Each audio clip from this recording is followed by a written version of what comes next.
¿Dios dejó de ser santo? ¿El lugar donde se manifiesta Dios ya no es santo? ¿Las ofrendas dedicadas a Él dejaron de ser santos? Adoramos a un Dios que no cambia, sigue siendo santo, sigue buscando salvar. El Evangelio es eterno. Santiago 1:17 dice: todo lo que es bueno y perfecto desciende a nosotros de parte de nuestro Padre, quien creó todas las luces de los cielos. Él nunca cambia ni varía como una sombra en movimiento. Dios no cambia, sigue siendo santo. El lugar donde Él se manifiesta sigue siendo santo. ¿Qué mensaje tiene para nosotros Levítico 7?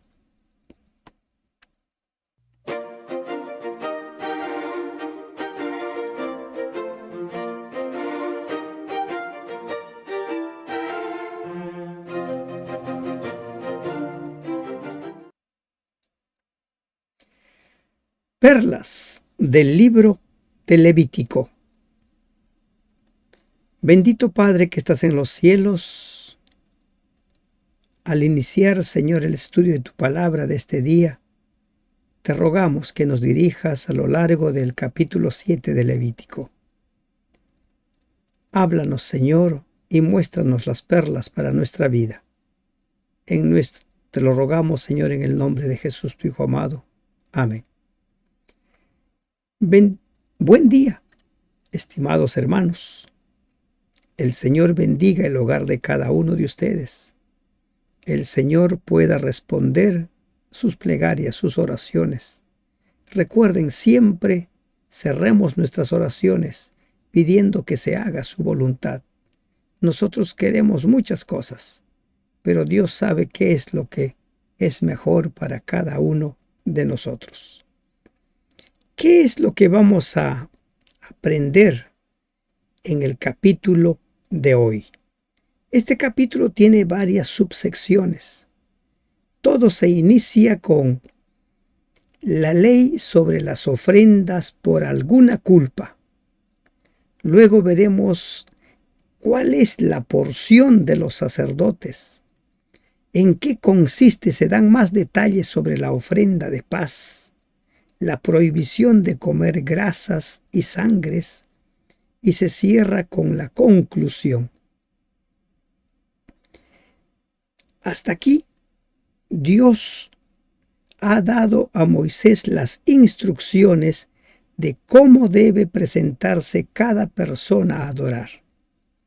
¿Cuáles son las funciones del sumo sacerdote, del adorador, de aquel que va en busca de perdón? ¿Qué sacrificios, qué ofrendas se presentan y por qué? Asimismo, esta es la ley del sacrificio por la culpa. Es cosa muy santa. También en la versión Jerusalén leemos el sacrificio de reparación. En general, todas las ofrendas eran santas, pero la parte del sacrificio dedicada al altar o al uso de los sacerdotes era cosa santísima. El pan de la proposición, el incienso, las carnes de las ofrendas, toda ofrenda dedicada al Señor eran santas, santísimos. Y vale la pregunta allí, ¿ha cambiado eso en el presente? ¿Las ofrendas dedicadas a Dios dejaron de ser santos? Cuando vamos al templo y nosotros aseguramos una y otra vez que Dios está en ese lugar, si Dios está en ese lugar dejó de ser santo. Recuerden las instrucciones a Moisés y a Josué: quita la sandalia de tus pies porque el lugar donde estás santo es. Nosotros no nos quitamos hoy en día las sandalias, pero debiéramos conducirnos de tal forma, teniendo en cuenta la presencia de Dios. Hay congregaciones que se sacan las sandalias. Por ejemplo, una ocasión me tocó ir a hacer un trabajo a una congregación de los orientales. creo que se llama los magicaris. Uno tiene que sacarse los zapatos para entrar. No perdamos de vista esto de las cosas santísimas. En el lugar donde degüellen el holocausto, degollarán la víctima. La ofrenda por la culpa. La culpa, el haber defraudado, el haber fallado. Ese sentimiento de culpa era considerado como algo que debía ser expiado. Hoy en día eso ya no es para nosotros motivo de pedir perdón. Quizás alguno aún lo hace, pero para la mayoría dejó de ser considerado como pecado. Simplemente se quedan con el remordimiento, no debía hacerlo. Y de ella ofrecerá toda su grosura, la cola y la grosura que cubre los intestinos. Continúa indicando en qué consiste todo el trabajo que debía hacer el sacerdote. Miren, cuando nosotros leemos todo el proceso que el sacerdote tenía que seguir para que se obtenga el perdón de pecados, debiéramos reflexionar qué es lo que Jesús ha hecho para perdonar nuestros pecados. No tomemos a la ligera el tema del perdón. El sacerdote lo hará arder sobre el altar, ofrenda encendida a Jehová. Es expiación por la culpa. Expiación. Allí es donde el pecador encontraba el perdón por sus pecados. Si de algo debe servirnos el libro de Levíticos es para entender que lo santo no ha dejado de ser santo, que la forma como se obtenía en el pasado el perdón cambió en las formas porque el Cordero de Dios ya fue sacrificado. Hoy en día no tienes que pagar para comprar ya sea harina o palominos u ovejas o cualquier otro animal. Hoy en día te acercas porque el Cordero de Dios ya fue sacrificado. Pero no pierdas de vista todo lo que sucedía para que el pecador obtuviera el perdón de sus pecados. Todo varón de entre los sacerdotes la comerá. En estos primeros 7 versículos encontramos lecciones para nuestra vida. ¿Cuál es la gran lección aquí? Se está tratando el pecado de la culpa o la reparación. En estos 7 versículos encontramos los detalles para los sacerdotes en cuanto a cómo ministrar. Las reglas son similares a las que ya estamos estudiando hasta aquí. Y se dice que la ley para el sacrificio por el pecado y el sacrificio por la culpa es la misma. Lo que pertenece a uno pertenece a otro. ¿Y quién lo comerá? Dice, será comido en el lugar santo, es cosa muy santa. Como el sacrificio por el pecado, así el sacrificio por la culpa. Una misma ley tendrán. Será del sacerdote que hiciere la expiación con ella. En este caso, la carne que le correspondía al sacerdote era para él. No era para todos los sacerdotes. En otros casos era para todos los sacerdotes. Y el sacerdote que ofreciere holocausto de alguno, la piel del holocausto que ofreciere será para él. Asimismo, toda ofrenda que cociere en horno. Ayer vimos cómo es que cada instrucción debe seguir al pie de la letra, debe ser seguida tal como está especificada. Y esa es otra lección que nosotros tenemos que aprender, seguir las indicaciones de Dios al pie de la letra. Si Dios te ha dicho cómo debes hacer, hazlo así.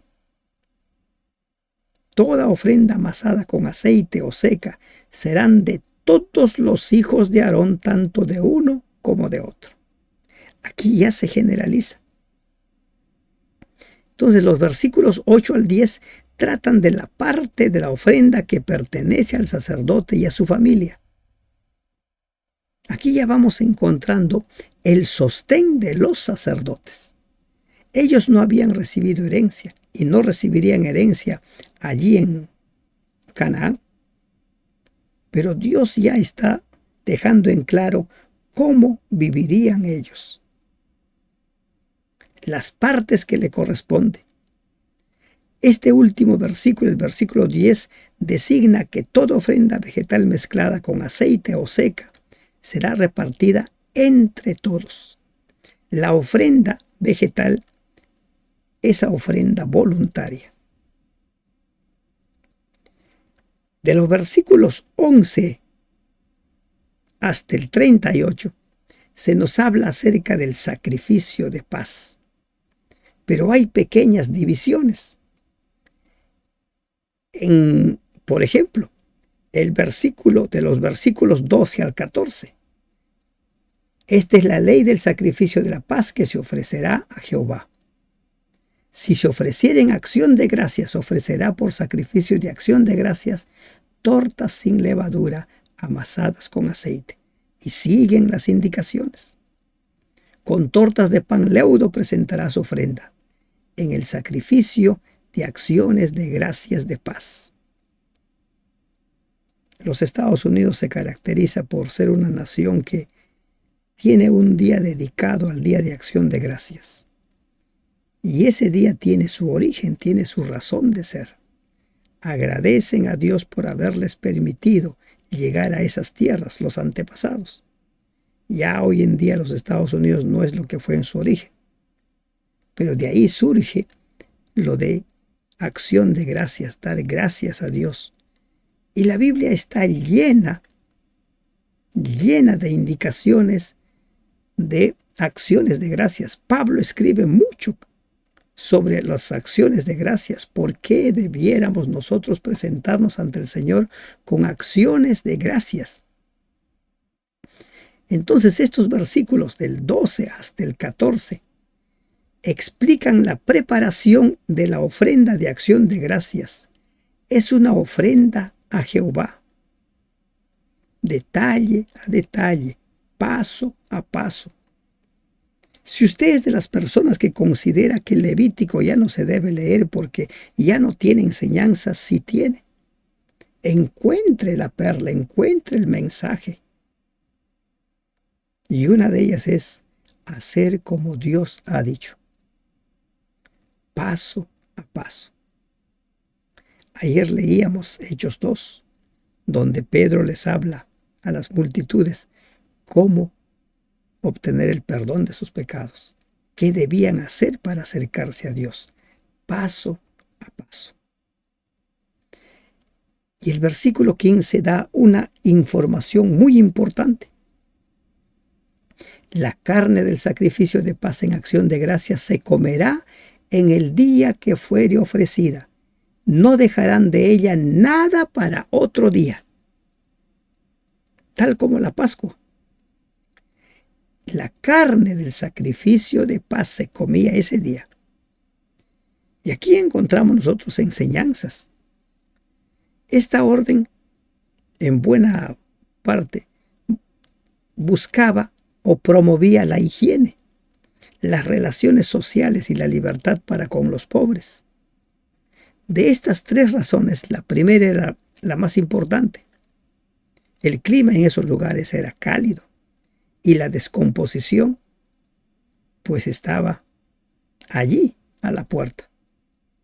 Esto ocurría con más facilidad aún si la persona estaba de viaje, como lo estaban muchos cuando iban al templo. Si el oferente intentaba guardarla por más de 2 días, sin duda comenzaba la putrefacción. Y ya no sería olor grato al Señor, porque estas comidas se comían en la presencia del Señor. Eran dedicadas al Señor. De este modo, la asociación se transforma en una reunión familiar solemne pero feliz. Estas comidas eran comidas con los amigos.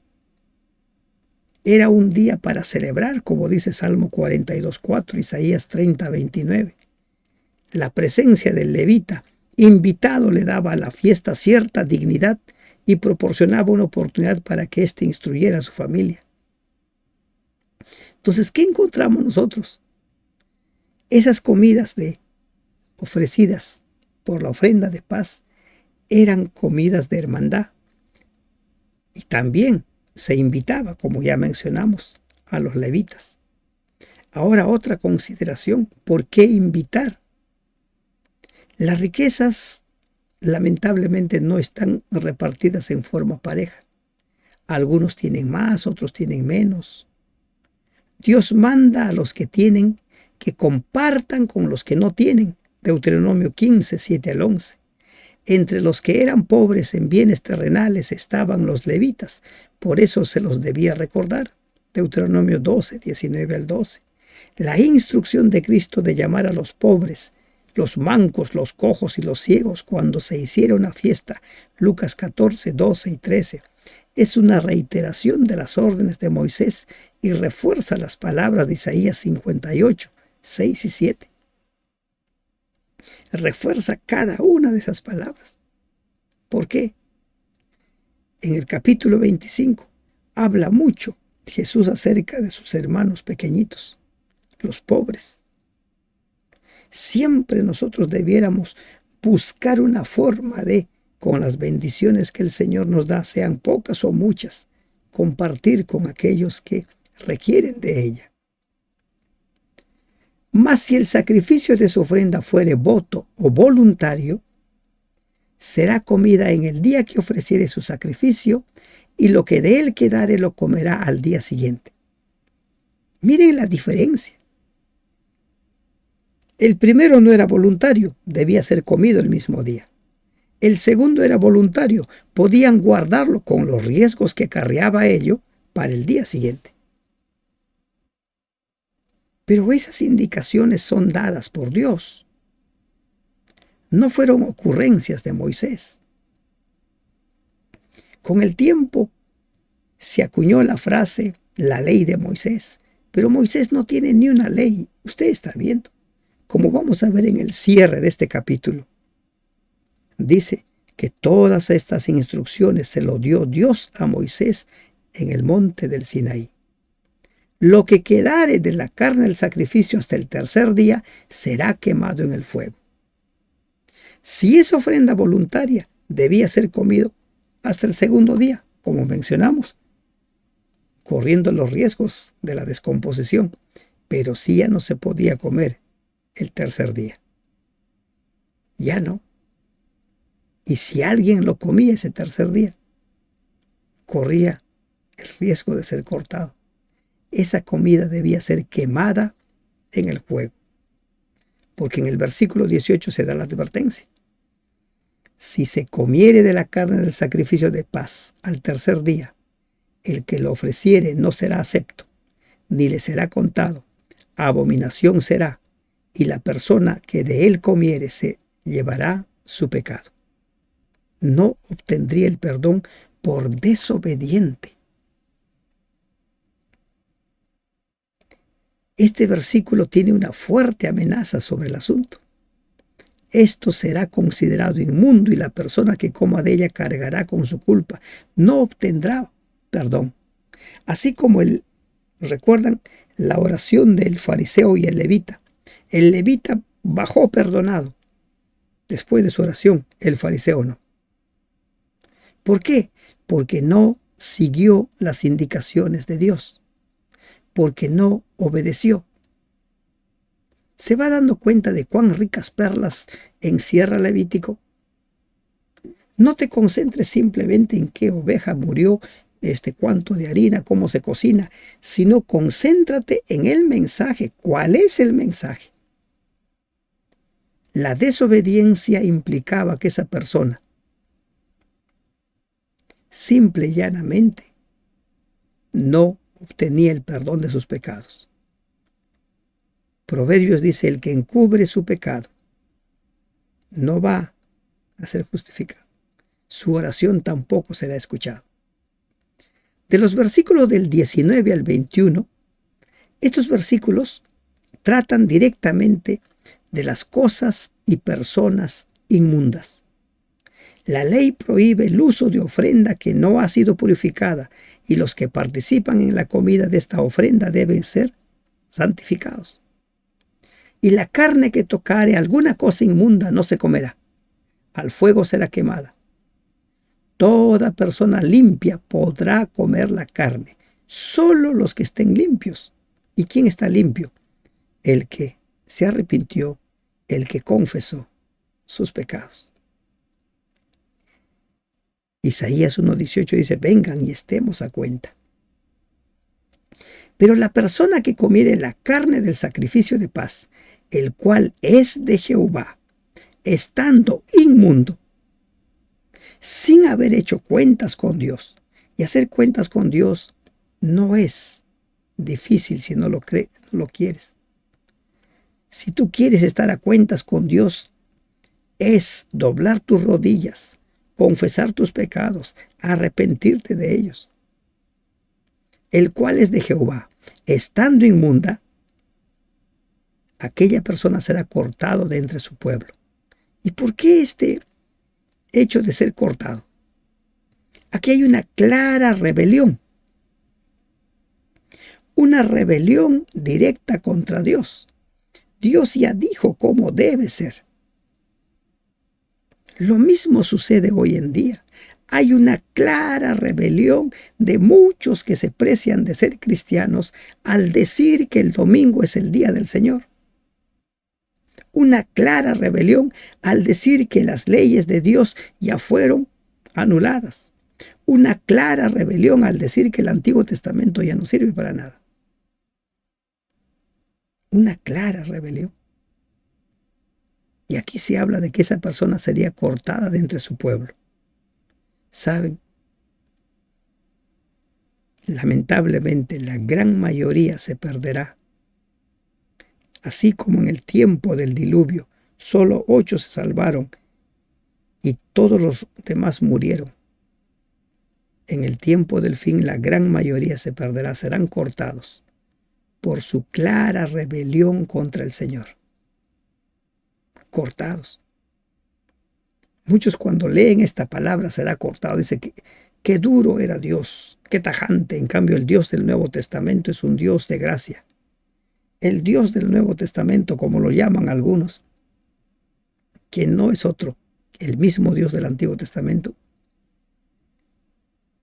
cortará a los millones que se rebelen contra Él, que no obedezcan su palabra. Así será.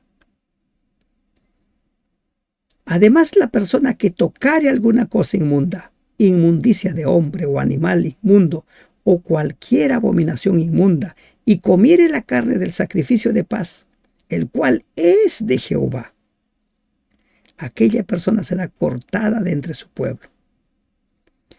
Las ofrendas dedicadas a Jehová nunca dejaron de ser santos. Hoy en día eso no ha cambiado. ¿Cómo te relacionas con las ofrendas dedicadas a Jehová? Si tú eres de las personas que separa su ofrenda, su diezmo durante la semana, si ya lo separaste para Jehová, es sagrado. No lo tomes para otro uso. Hay personas que lo toman diciendo después lo voy a devolver. No hagas semejante cosa, ya lo separaste, es cosa sagrada. Ya lo separaste. Si no quieres caer en ese problema, espera el día en el cual vas a entregar tu ofrenda, tu diezmo. Pero todo lo que ha sido separado es cosa santa. ¿Qué dice? Además, la persona que tocare alguna cosa inmunda o cualquier abominación y comiere la carne del sacrificio, el cual es de Jehová. Ese animal fue entregado. El ofrendante lo podía comer, el ofrendante lo podía invitar, pero es de Jehová.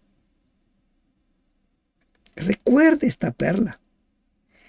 No pierda de vista esta perla.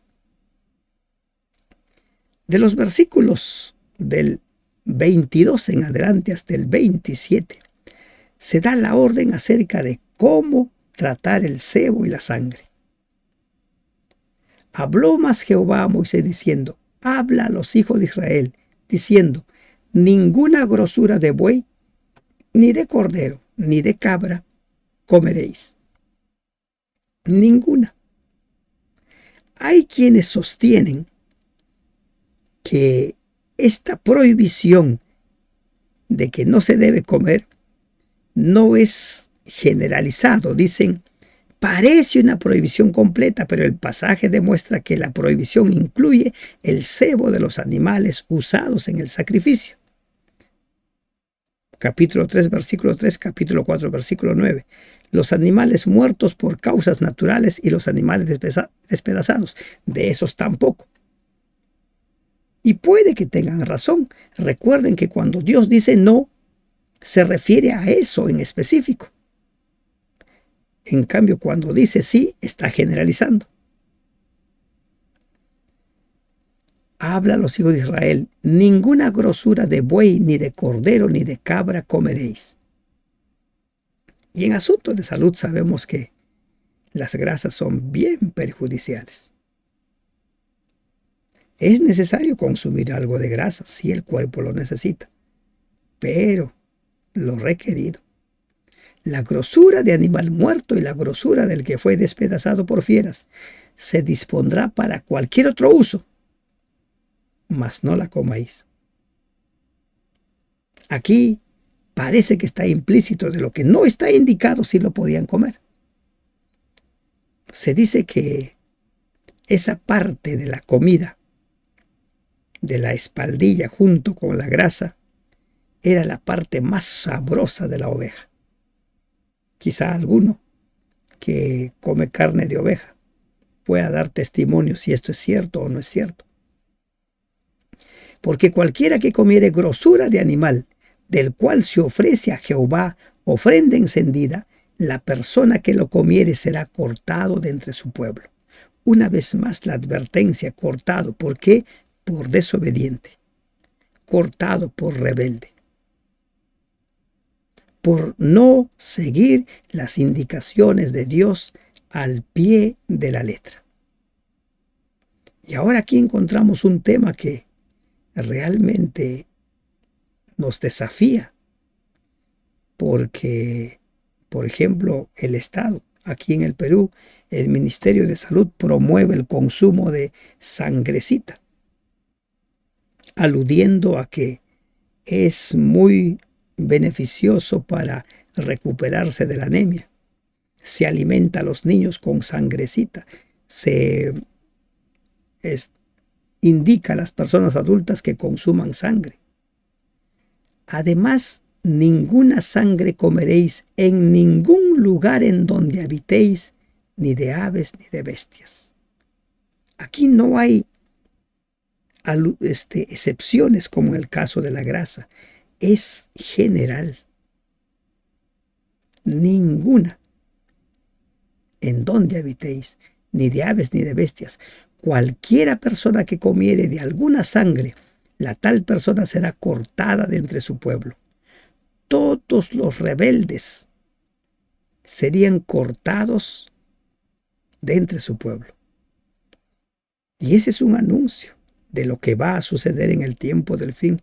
Todos los obstinados, rebeldes, los que se oponen a la palabra de Dios serán cortados. ¿Por qué? Porque nadie que esté de acuerdo pues con el Rey de Reyes puede formar parte de su reino. Aquí la prohibición es completa, pero el pasaje demuestra que la prohibición incluye, hemos visto ya, el cebo de los animales, pero en cuanto a la sangre es total. Total. Y por otro lado, hay quienes sostienen, si no me equivoco, los testigos de Jehová están en contra de la transfusión de sangre. La prohibición es de comer la sangre. Comer la sangre. Y Ni la palabra de la prohibición ni el espíritu de ella acepta la interpretación dada por los que dicen que está prohibido la transfusión de sangre para los enfermos.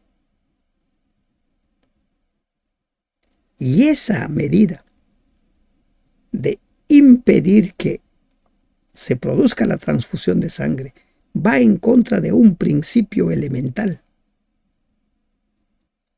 que es la vida en primer lugar.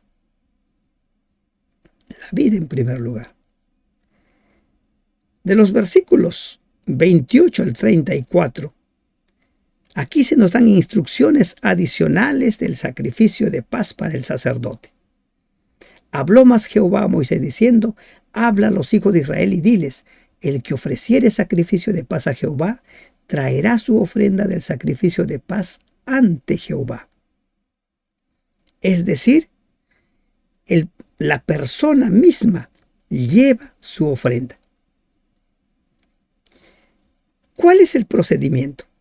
Y usted puede ver aquí en este versículo 28 al 30. La persona traía la ofrenda. La persona que traía la ofrenda mataba su propio animal y lo traía al sacerdote. Leamos. El que ofreciere sacrificio de paz a Jehová traerá su ofrenda del sacrificio de paz ante Jehová. Sus manos traerán las ofrendas que se han de quemar ante Jehová.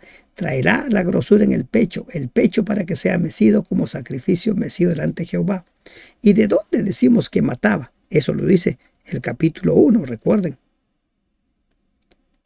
Y presentaba las partes que Dios había estipulado. Primero, el penitente, el ofrendante, hacía su parte. Luego el sacerdote. Lo mismo sucede en el santuario celestial hoy. Primero nosotros nos acercamos al Señor, confesamos nuestros pecados, llevamos nuestras ofrendas, llevamos nuestras ofrendas de acción de gracias, todo lo que querramos ofrecerle. Y luego el Señor hace su parte, como sucedía con los sacerdotes. Y la grosura la hará arder el sacerdote en el altar, mas el pecho será de Aarón y de sus hijos. Ellos cumplían la función después de que el pecador cumplió con lo suyo. Esa era la porción. Y daréis al sacerdote para ser elevada en ofrenda la espaldilla derecha de vuestros sacrificios de paz. Y se estipula qué parte era para el sacerdote y qué parte era para el ofrendante. El que de los hijos de Aarón ofreciere la sangre de los sacrificios de paz y la grosura, recibirá la espaldilla derecha como porción suya. El que ejecutaba el servicio, él tenía como parte la espaldilla derecha. Porque he tomado de los sacrificios de paz de los hijos de Israel el pecho que se mece y la espaldilla elevada en ofrenda, y lo he dado a Aarón el sacerdote y a sus hijos como estatuto perpetuo para los hijos de Israel. El 35 dice: esta es la porción de Aarón y la porción de sus hijos, las ofrendas encendidas de Jehová, desde el día que él los consagró para ser sacerdotes de Jehová, la cual mandó Jehová que les diesen desde el día que él ungió de entre los hijos de Israel como estatuto perpetuo en sus generaciones. En los versículos 35 y 36, Dios establece cómo debían vivir los sacerdotes, cómo debían sostenerse. Dios proveyó para ellos los medios para mantenerse. Dios, junto con consagrarlos, mandó sostenerlos. Dios específicamente mandó que les diesen, versículo 36, primera parte, la cual mandó Jehová que les diesen. Y en la segunda parte dice: Dios les ungió desde ese entonces, les mandó sostenerles, desde el día que él ungió de entre los hijos de Israel. Y termina esto como un estatuto que se estableció de forma perpetua. Los líderes religiosos, los que enseñan la palabra, los que estén dedicados a tiempo completo, serían sostenidos de esta manera. ¿Por qué? Como mencionamos en la introducción, porque Israel fue llamado para ser nación luz. Y los sacerdotes debían enseñar a tiempo completo, ministrar a tiempo completo. Cuando Jesús vino para enseñar y ser luz de las naciones. Jesús tuvo un grupo numeroso. ¿Se ha puesto a pensar usted cómo se sostuvo el ministerio de Jesús? Los apóstoles fueron encomendados a cumplir la misión. Y por eso Pablo escribe en 1 Corintios 9, cómo son sostenidos los ministros, los apóstoles, los ancianos. Pablo habla incluso a los ancianos. En el estudio del capítulo diario que hemos tenido no hace mucho, hemos visto cómo es que aquellos que están dedicados a la obra también son sostenidos. ¿Y por qué todo esto? Porque hay un evangelio que debe ser anunciado. Hay un mundo que debe ser iluminado. Y en los versículos del 37 al 38 se termina con un resumen para todos los capítulos 1 al 7. La ley del holocausto, de la ofrenda del sacrificio por el pecado, del sacrificio por la culpa, de las consagraciones, del sacrificio de paz, la cual mandó Jehová a Moisés en el monte de Sinaí. Fue Dios quien ordenó, fue Dios quien enseñó, preparó a su pueblo. No fue Moisés. Esa frase de Moisés dice, o la ley de Moisés, se usa en el Nuevo Testamento porque fue una costumbre ya tomada por los judíos, por los israelitas a lo largo de los siglos. Es que siempre se alude la autoría a quien lo enseñó, a quien lo dijo, a quien lo escribió. Pero el inspirador es Dios. Él es el inspirador. El día que mandó a los hijos de Israel que ofreciesen sus ofrendas a Jehová en el desierto de Sinaí. Y termino con las mismas preguntas que empecé. ¿Dejó Dios de ser santo? ¿El lugar donde Dios se manifiesta dejó de ser santo? ¿Las ofrendas que ofrecemos al Señor dejaron de ser santos? Dios no ha cambiado. Dios sigue siendo el mismo. Adoremos a Dios en espíritu y en verdad. Nunca perdamos de vista la santidad de Dios. Nunca perdamos de vista el propósito de por qué el Señor llamó a su pueblo. Que Dios te bendiga. Amén.